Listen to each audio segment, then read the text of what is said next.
In the shadow of ancient Babylon's towering ziggurats, where the scent of burning myrrh mingled with the metallic tang of fresh blood, a queen's bedchamber became the site of one of history's most chilling mysteries. 100 young men entered those perfumed chambers alive.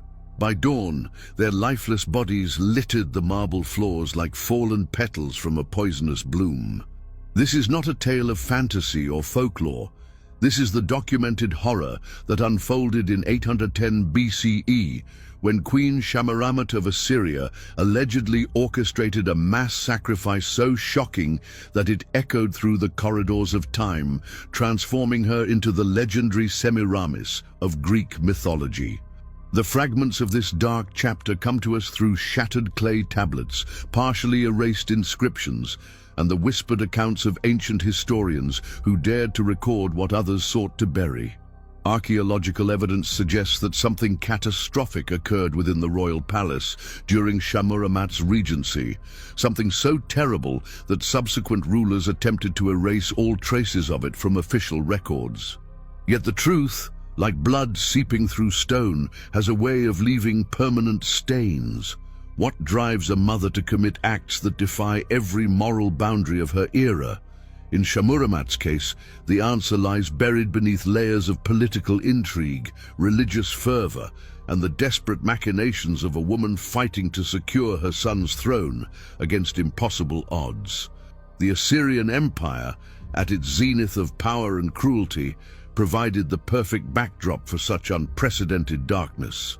Here, where the gods demanded blood and rulers measured their strength in conquered cities and enslaved populations, even the most extreme acts could be justified in the name of divine will and political necessity.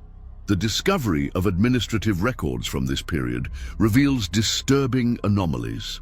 Palace inventories show the sudden acquisition of 100 young male slaves, all between the ages of 16 and 20, all described with the same haunting notation: unblemished of body, pleasing of face. These weren't common laborers or soldiers. They were specifically selected for qualities that had nothing to do with traditional servitude. The same records show massive purchases of rare herbs, including mandrake root and poppy extract, substances known to ancient physicians for their sedative and hallucinogenic properties. Even more chilling are the fragmentary religious texts that speak of a great offering to Ishtar, the goddess of love and war, scheduled for the same period. These texts, found in the ruins of a temple library and painstakingly reconstructed by modern scholars, describe preparation rituals that bear disturbing similarities to what would later unfold in the Queen's chambers. The convergence of these historical threads paints a picture of premeditated ritual murder on a scale rarely seen in the ancient world. Contemporary ambassadors from neighboring kingdoms left behind their own accounts, preserved in diplomatic archives discovered in Mari and Elam. One Elamite envoy wrote to his king, "The Assyrian queen has performed unspeakable acts. The palace servants speak in whispers of a night when the very walls wept blood. None who enter her presence leave unchanged. I counsel we maintain our distance from this cursed court." Such warnings, coming from hardened diplomats accustomed to the brutalities of ancient warfare, suggest that what transpired exceeded even the extreme standards of violence accepted in that era. Modern forensic archaeology has uncovered additional evidence that supports these ancient accounts.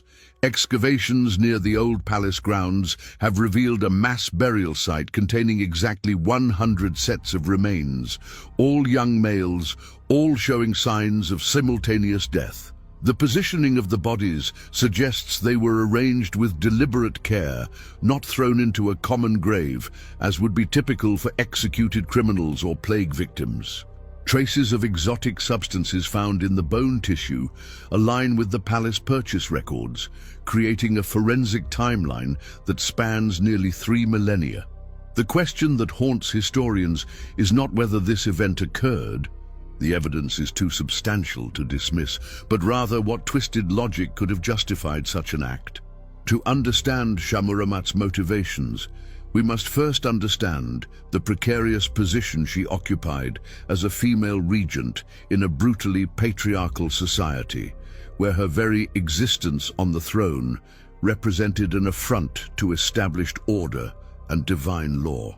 The death of King Shamshi-Adad V in 811 BCE left the Assyrian Empire in crisis. Their son, Adad-nirari III, was barely 10 years old, far too young to command the respect of hardened generals and ambitious nobles who saw opportunity in the power vacuum. Shammuramat's ascension to the regency was itself an unprecedented act that required either incredible political acumen or supernatural intervention. Many historians believe she employed both, weaving together earthly conspiracies with divine mandates to justify her rule. The kingdom's priests, initially resistant to a female regent, suddenly became her most ardent supporters after a series of miraculous events that modern scholars suspect were carefully orchestrated demonstrations of divine favor. The internal threats to her power were matched only by external pressures. The Babylonians to the south sensed weakness and began marshalling their forces. The Medes to the east sent provocative raids into Assyrian territory. The Armenian kingdoms to the north openly questioned the legitimacy of a woman's rule. Each challenge required not just military response, but symbolic demonstration of strength. In the ancient Near East, where kingship was fundamentally linked to divine approval and supernatural power, conventional political solutions were often insufficient. It was in this context of existential threat that Shammuramat likely conceived her terrible solution. Ancient Mesopotamian religion placed enormous emphasis on sacrifice as a means of securing divine intervention. The gods, particularly Ishtar, were believed to grant power in direct proportion to the value of the offering. Human sacrifice, while officially discouraged in Assyrian law, was not unknown in times of extreme crisis. What made Shammuramat's alleged act unique was its scale and its perverse fusion of the sacred and the sexual.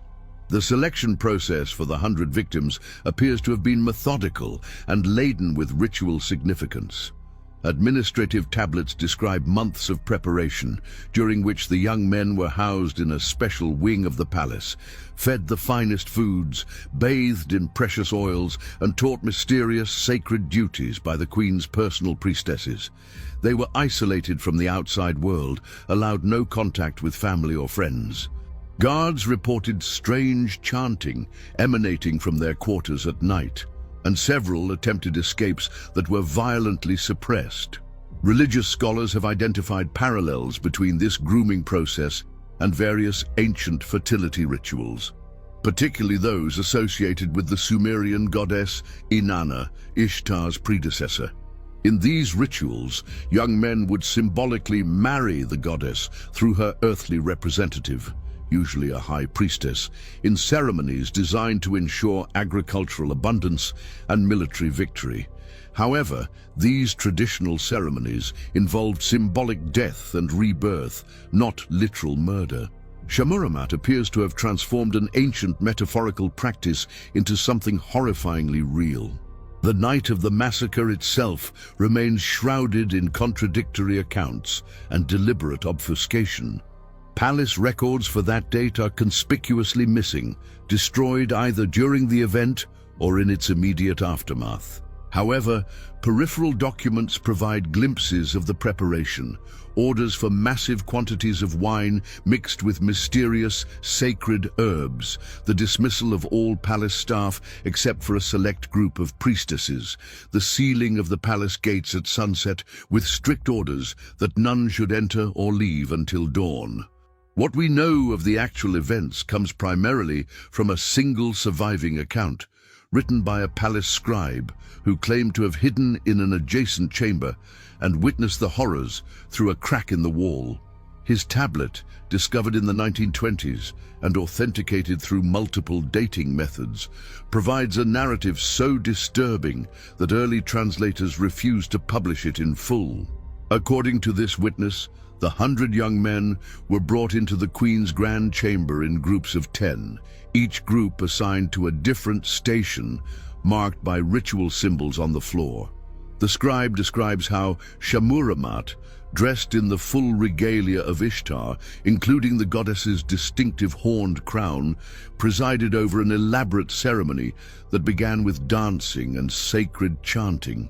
The young men, heavily drugged with the wine mixture, participated willingly at first, apparently believing they were taking part in a sacred marriage ritual that would elevate them to divine status. The presence of temple priestesses, nude except for jewelry depicting religious symbols, reinforced this illusion of sacred ceremony. As the night progressed, the true nature of the ritual became apparent. The scribe's account becomes increasingly fragmented here, whether from trauma or deliberate censorship, but he describes scenes of escalating violence disguised as religious ecstasy. The drugged wine contained not just sedatives, but powerful hallucinogens that left the victims unable to distinguish reality from religious vision. They were told they were dying and being reborn as divine beings, even as they were systematically murdered through methods the scribe refuses to detail fully. What makes this account particularly credible is its inclusion of details that only an eyewitness could have known. The scribe describes specific individuals among the victims, including a young Babylonian captive who attempted to break free and was struck down by the queen herself, wielding a ceremonial dagger. He mentions the progressive arrangement of bodies in patterns that formed religious symbols when viewed from above, a detail confirmed by the archaeological evidence of the burial site. Most tellingly, he describes Shamuramat's emotional state throughout the ordeal, not as a mad woman lost in bloodlust, but as a calculating ruler performing what she believed was a necessary evil. The immediate aftermath of the massacre was as carefully orchestrated as the event itself. By dawn, specialized teams of slaves, themselves later executed to ensure silence, had removed the bodies and cleaned the chamber. The official story, propagated through royal decree, was that the young men had been taken by Ishtar to serve as her divine consorts in the afterlife, a supreme honor that demonstrated the goddess's special favor toward Assyria. Those who questioned this narrative faced immediate execution for blasphemy. The psychological impact on those who knew the truth was profound. The scribe who left us the eyewitness account concludes his tablet with a personal note. "I no longer sleep. When I close my eyes, I see their faces, beautiful boys transformed into corpses, their dead eyes reflecting the queen's gold crown. I write this, knowing it may cost me my life, but someone must remember. Someone must bear witness to what power demands of those who would keep it." The tablet was hidden in a sealed jar, clearly meant to be discovered by future generations. Shamuramat's transformation following the massacre was noted by all who encountered her. Foreign ambassadors described a woman who seemed to radiate an almost supernatural authority, whose mere presence could silence a room full of hardened warriors. Her political enemies, previously vocal in their opposition to female rule, suddenly fell silent or disappeared entirely. Even her own son, as he grew older, seemed to regard his mother with a mixture of awe and terror that went beyond normal filial respect. The military successes that followed appeared to validate the horrific sacrifice. Within months of the massacre, Assyrian armies achieved stunning victories against their enemies. The Babylonian forces, previously advancing on Assyrian territory, retreated in apparent panic after their scouts reported evil omens surrounding the Assyrian queen. The Medes abandoned their raids and sued for peace. The Armenian kingdom sent tribute and hostages without being asked. Whether through psychological warfare, divine intervention, or sheer coincidence, Shamuramat's gambit appeared to have worked.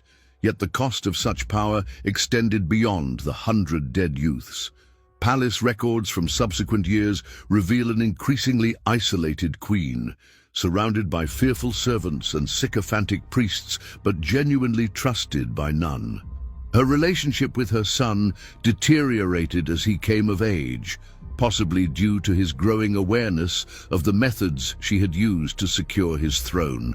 When she finally relinquished the regency, she retreated to a private palace where she lived her remaining years in luxurious solitude, visited only by the priestesses who had participated in her dark ritual. The cover-up of the massacre continued long after Shamuramat's death. Her son, now ruling as Adad-nirari III, made systematic efforts to erase or alter records of his mother's regency. Official inscriptions were recarved to minimize her role, and new histories were commissioned that transformed her into a semi-mythical figure whose actual deeds were obscured behind legendary accomplishments. This deliberate mythologization had an unintended consequence. It preserved the memory of Shamuramat, even as it distorted it, ensuring that echoes of her dark deeds would survive in the collective memory of the ancient world.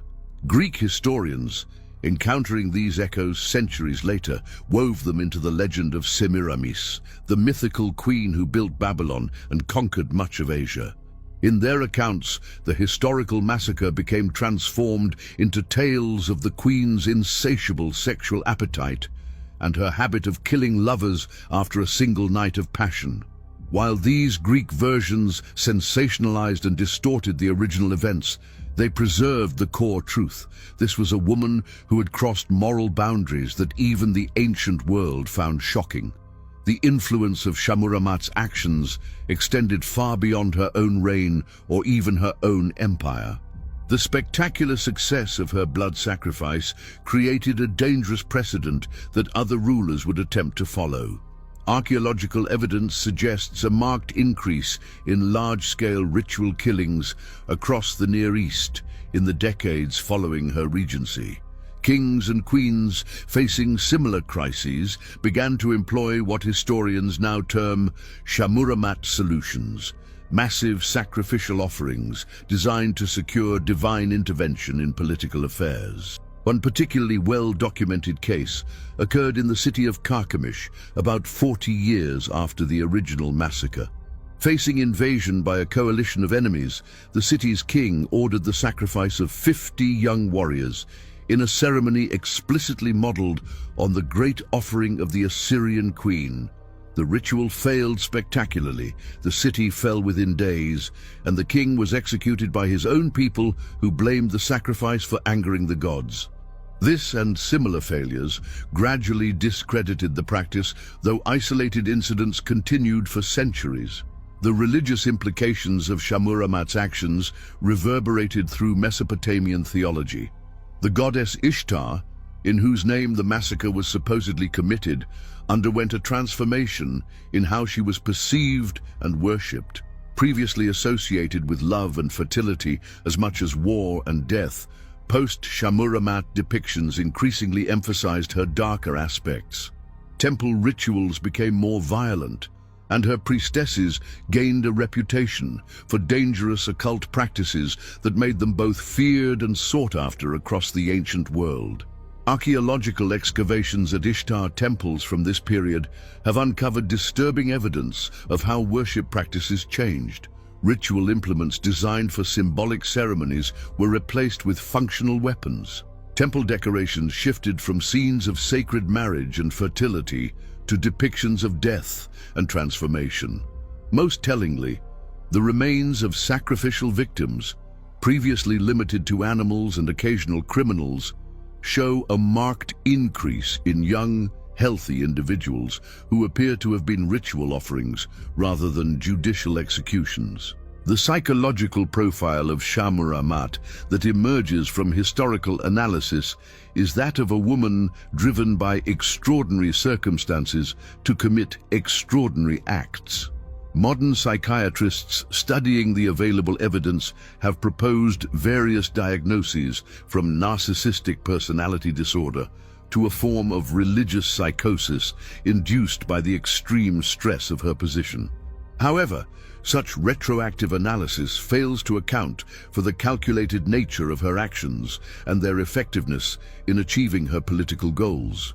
More compelling is the interpretation that views Shamuramat as a rational actor operating within the brutal logic of her time and position. Faced with the likelihood that she and her son would be murdered by political rivals, she chose to commit one massive atrocity that would secure their survival through supernatural terror. The fact that it worked, that she successfully maintained power and passed it to her son, suggests a deep understanding of the psychology of power in the ancient world. The question of whether Shamuramat experienced guilt or remorse for her actions remains unanswerable. The few personal documents that survive from her later years are formal and unrevealing. However, there are intriguing hints in the archaeological record. Her private palace included an unusual chamber described in inventories as the Room of Remembrance, which contained 100 lampstands arranged in precise patterns. Servants were required to keep all lamps burning continuously at enormous expense. Some historians interpret this as a form of penance, an eternal vigil for the victims of her ambition. Modern archaeological techniques have revealed additional layers to this already complex story. Chemical analysis of residues found in the palace chambers has identified compounds consistent with ancient chemical weapons, toxic gases that could be released through hidden mechanisms in the walls. This suggests that the massacre may have involved even more sophisticated methods than contemporary accounts described. The victims may have been killed by poisonous vapors, even as they believed they were experiencing divine visions. The discovery of similar chemical traces in other royal palaces of the period indicates that Shamuramat's methods were studied and replicated by subsequent rulers. A hidden tradition of palace chemistry developed, passed down through generations of court poisoners and ritual specialists. Cuneiform tablets discussing the Queen's formula have been found as far away as Egypt and Anatolia, suggesting a widespread network of practitioners inspired by her original innovation. The role of the priestesses in the massacre deserves special attention. These women, whose names were deliberately erased from all records, were essential accomplices in the horror. Their motivations remain mysterious. Were they true believers, convinced they were serving their goddess, opportunists seeking power through association with the Queen, or victims themselves coerced into participation? The few indirect references to them in surviving texts suggest they formed an inner circle around Shamuramat that persisted even after the massacre, a secret society bound together by shared guilt and forbidden knowledge. One fragmentary text, apparently written by a former priestess seeking absolution before death, provides a unique perspective. She describes how the participants were selected from among the most ambitious and ruthless of Ishtar's servants, women who had already demonstrated their willingness to transgress normal boundaries in service to the goddess. They underwent months of preparation, including rituals designed to harden their hearts against mercy, and theological instruction that reframed murder as a sacred act of transformation. The international response to the massacre, once news of it inevitably leaked beyond Assyria's borders, was complex and revealing. Rather than universal condemnation, the reaction of neighboring rulers was often admiration mixed with fear. Several attempted to recruit Shamuramat's priestesses for their own courts, offering enormous rewards for their expertise in divine transformation. Others sent delegations seeking to learn the secrets of her success, viewing the massacre not as an atrocity but as a masterful piece of statecraft. This moral relativism of the ancient world challenges modern readers who expect historical figures to conform to contemporary ethical standards. In Shamuramat's time, the murder of slaves, even in large numbers, was not considered inherently immoral if it served state purposes.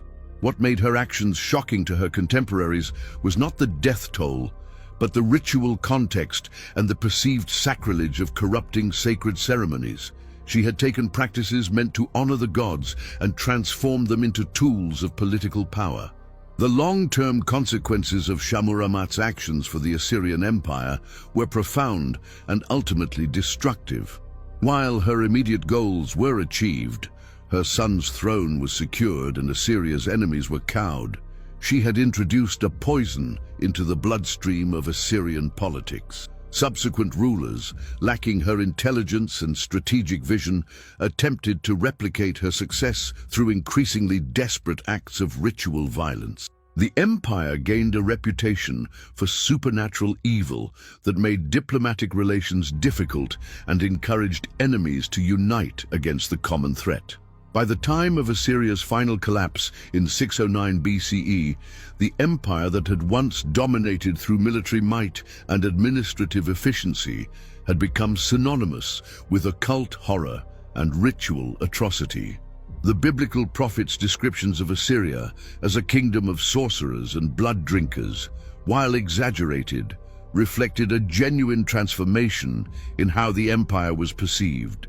Shahmuramat's success had cursed her successors, with the expectation that they too could solve political problems through spectacular sacrilege. The preservation and transmission of this story through millennia raises important questions about historical memory and the human fascination with extreme transgression. Why did ancient scribes risk their lives to record these events? Why did subsequent generations continue to copy and hide these dangerous texts? The answer may lie in the fundamental human need to bear witness to evil, to ensure that even the most powerful cannot erase their crimes from history. Modern scholars studying Shahmuramat face unique challenges. Much of the evidence has been deliberately destroyed or distorted, requiring careful reconstruction from fragmentary sources. The sensational nature of the story attracts both serious researchers and conspiracy theorists, making it difficult to separate legitimate historical inquiry from fantasy. The intersection of archaeology, religious studies, psychology, and forensic science necessary to understand the full scope of events requires unprecedented interdisciplinary cooperation. Recent discoveries continue to add new dimensions to our understanding. In 2019, excavations at a site believed to be Shahmuramat's private palace uncovered a hidden archive containing personal correspondence between the queen and her priestesses. While most tablets were too damaged to read, advanced imaging techniques have recovered portions of text that provide intimate glimpses into the planning and aftermath of the massacre. One partially decoded tablet contains what appears to be a list of the victims' names, a humanizing detail that transforms abstract horror into personal tragedy. The ethical implications of studying and publicizing such historical atrocities remain contentious. Some argue that detailed examination of ancient evil serves no purpose beyond satisfying morbid curiosity. Others contend that understanding the extremes of human behavior, especially when cloaked in religious or political justification, is essential for preventing similar horrors. The story of Shahmuramat forces us to confront uncomfortable truths about the relationship between power, violence, and the sacred. Contemporary parallels, while necessarily different in specific context, are impossible to ignore. Modern history provides numerous examples of political leaders who have used ritual violence and religious justification to maintain power. The psychological mechanisms that allowed ancient populations to accept or rationalize mass murder remain active in human societies. Shahmuramat's story serves as a warning about the dangerous intersection of political ambition, religious authority, and the human capacity for evil. The question of justice, delayed by 3 millennia, still haunts this narrative. The 100 young men who died in the Queen's bedchamber received no earthly justice. Their killer died peacefully in her bed, honored by history even as it forgot her victims. Their names, recovered from that damaged tablet, represent the only memorial they have ever received. Ashadan, Nabushar, Enlil Bani, Shamash Ibni. Each name a life cut short, a future destroyed, a family left to wonder what became of their son. Yet perhaps there is a form of justice in the story's preservation and telling. Shah Murramat sought to use atrocity as a tool of power, to transform murder into myth. Instead, history has transformed her into a cautionary tale, a reminder that no amount of political success can wash clean the stain of innocent blood. Her name survives not as she intended, as a powerful queen who saved her dynasty, but as a symbol of how power can corrupt even maternal love into something monstrous. The archaeological site where the 100 bodies were found has been designated a memorial by the Iraqi government. A simple stone marker, erected in 2021, bears an inscription in Akkadian and Arabic. Here lie 100 sons of Mesopotamia, victims of power's hunger. May their memory outlive their murderer's glory. Visitors report an unusual atmosphere at the site, a heaviness in the air, a reluctance of birds to nest in nearby trees, unexplained cold spots even in the blazing summer heat. Whether psychological projection or something more, the place remains marked by its terrible history.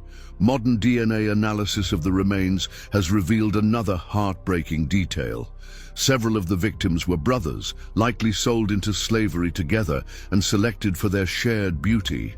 The thought of siblings facing death together, perhaps drawing comfort from familiar faces in their final moments, adds another layer of human tragedy to the historical horror. These scientific revelations continue to transform abstract historical events into deeply personal human experiences. The influence of Shah Murramat's story on literature and popular culture has been significant but often distorting. From ancient Greek plays to modern novels, writers have been drawn to the dramatic potential of the narrative while frequently missing its historical significance. The tendency to romanticize or sexualize the violence does disservice to both the perpetrator's calculated evil and the victim's suffering. Responsible storytelling requires maintaining the distinction between historical documentation and entertainment. Educational institutions face challenges in teaching this history. How do we convey the reality of ancient atrocities without glorifying them? How do we help students understand different moral frameworks while maintaining clear ethical standards? The story of Shah Murramat provides a powerful case study in the corruption of power, the manipulation of religion, and the human cost of political ambition. Used properly, it can illuminate dark corners of human nature while reinforcing the importance of moral boundaries. The question of what constitutes appropriate memorial for such events remains open. Unlike more recent atrocities, the victims of Shah Murramat's massacre have no descendants to mourn them, no community to demand remembrance. They exist now only as archaeological artifacts and names on damaged tablets. Yet their story, preserved against all odds, continues to speak across the centuries, demanding recognition and reflection. As we near the conclusion of this dark journey through history, it's essential to consider what lessons Shah Murramat's story offers for our own time. The specific methods may have changed, but the fundamental dynamics of power, violence, and justification remain constant in human societies. Leaders still invoke higher purposes to justify lower actions. Religious and ideological frameworks still provide cover for atrocity. The 100 young men who died in that ancient bedchamber stand as eternal witnesses to the price of unchecked ambition. The final historical irony is that Shah Murramat achieved her immediate goal, but failed in her ultimate purpose. Her son retained the throne, but the dynasty she sacrificed so much to preserve lasted only a few more generations. The Assyrian Empire, which she sought to strengthen through supernatural terror, ultimately fell to more conventional forces. The blood of innocents bought only temporary power, a lesson written in the ruins of once mighty palaces and the scattered fragments of broken tablets. What remains is the story itself, a narrative so powerful that it survived deliberate suppression, linguistic changes, the fall of civilizations, and the passage of millennia. In preserving and telling this tale, we perform a dual function, honoring the memory of the victims while warning future generations about the seductive danger of power without conscience. The 100 men who entered Shamuramat's bedchamber that night have become immortal in the only way victims of power can, through the endurance of their story and its capacity to instruct and appall across the ages. In the end, we are left with a moment of profound historical horror that refuses to be forgotten or forgiven. A mother who murdered to protect her child, a queen who transformed atrocity into authority, a woman who wrote her name in history with the blood of innocence. Shamuramat stands as one of antiquity's most complex and terrifying figures. Her story reminds us that the past is not a foreign country where different moral rules applied, but a mirror in which we can see the eternal human capacity for both greatness and monstrosity. The ruins of ancient Assyria still dot the landscape of modern Iraq, silent testimonies to a civilization that once ruled through fear and military might. Among these ruins, if you know where to look, you can find the unmarked site where a queen once committed an act so terrible that 3,000 years have not been enough to wash away its stain. The wind that blows through these ancient stones carries no answers, only questions that each generation must confront anew. What are the limits of power? What price is too high for political survival? And how do we remember those whose only monument is the horror of their death? As night falls over the ancient sites, one can almost imagine the scene that unfolded so long ago. The drugged wine, the ritual chants, the progressive realization of doom, the systematic transformation of life into death in service of power. It remains a testament to human depravity that such imagination is not required. The historical record, fragmentary as it is, provides sufficient detail to reconstruct the nightmare.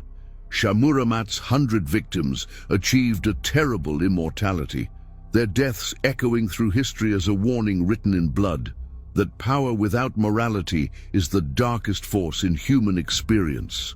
This is their story, and hers, preserved in clay and stone, in academic papers and archaeological reports, in the collective memory of a species capable of both creating beauty and destroying it in the most horrific ways imaginable. May we have the wisdom to learn from it, the courage to face its implications, and the humanity to ensure that such calculated evil remains forever in the past, a cautionary tale rather than a template for future atrocity. In remembering the 100 who died, we affirm the value of every life sacrificed on the altar of ambition and pledge that their deaths, though ancient, shall not be forgotten or repeated.